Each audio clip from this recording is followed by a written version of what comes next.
At St. Bede's, we have the message that Jesus taught us to love each other, to include everyone, give love without asking any questions. So whoever you are, whatever you have going on in your life, whatever part of the universe of people you come from, you are going to be welcome here.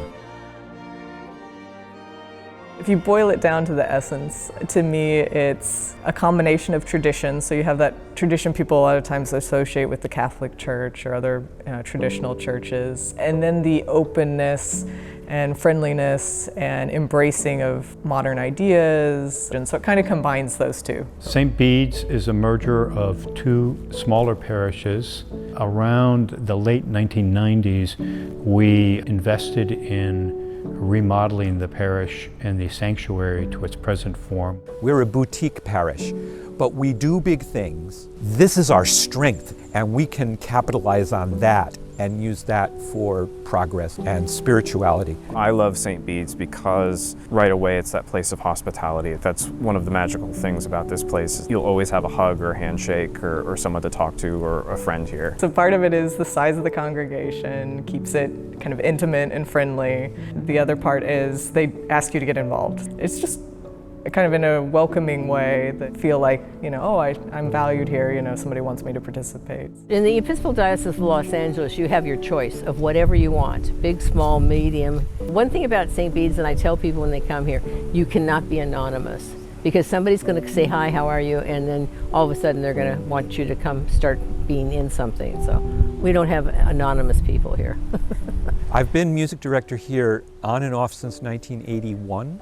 I had just moved to Los Angeles. I didn't know anybody. Came in and played the service. I didn't have a Thanksgiving to go to, and two people, both of whom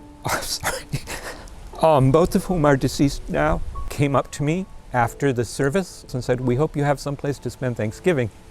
And I said, "No, I don't." And they said, "Well, you're coming to our house." The people just open themselves up and just want the best for each other. I didn't grow up Episcopalian, which I think that's probably a fairly common story for a lot of us here. Travis, my now husband, and I were churchless for a few years, but then we're thinking about getting married and wanted to do it in the Episcopal Church and came here. They figured out that I was capable of serving on the altar.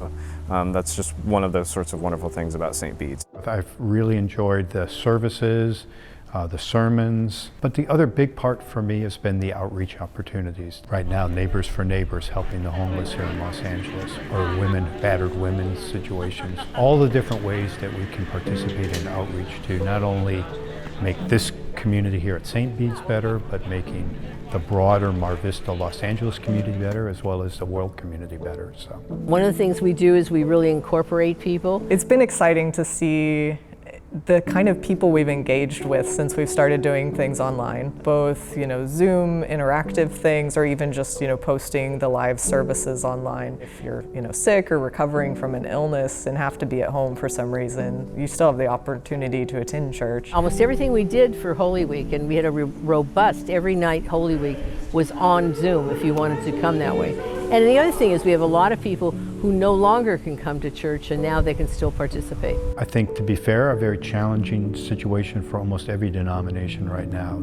Finding how to reimagine the Episcopal Church and how we worship in a way that attracts young people back to the church. Using music as an entry point, and when people come for a music event, talking to them a little bit more about what would be attractive to them that would bring them back here in a spiritual sense to worship here at St. Bede's. It's unthinkable to the congregation the music should be anything other than what it is. Music is the thing that integrates the right brain and the left brain, because you have to have that sort of sense of precision and mathematics and everything, but at the same time you have to have this sense of transcendent beauty. It's where you literally feel the presence of God. This is a wonderful space, like if we talk about just the physical space of St. Bede. And one of the things I think we want to do more of is share it with folks who maybe don't come here for the spiritual part. I really love it. I keep looking out there because it's so gorgeous. We live in a world where people feel disconnected and alienated for whatever reason, and you can be at any step on your spiritual journey, and there will be a place for you, a place of understanding and learning and exploration. I think people see a lot of times religion as being against a lot of, like a long list of don't do this, don't do that, and focusing instead on, you know, the benefits of having a spiritual practice. And so I think anyone who's looking for grounding in this era where people feel ungrounded, you can certainly find that anchoring here at St. Bede's.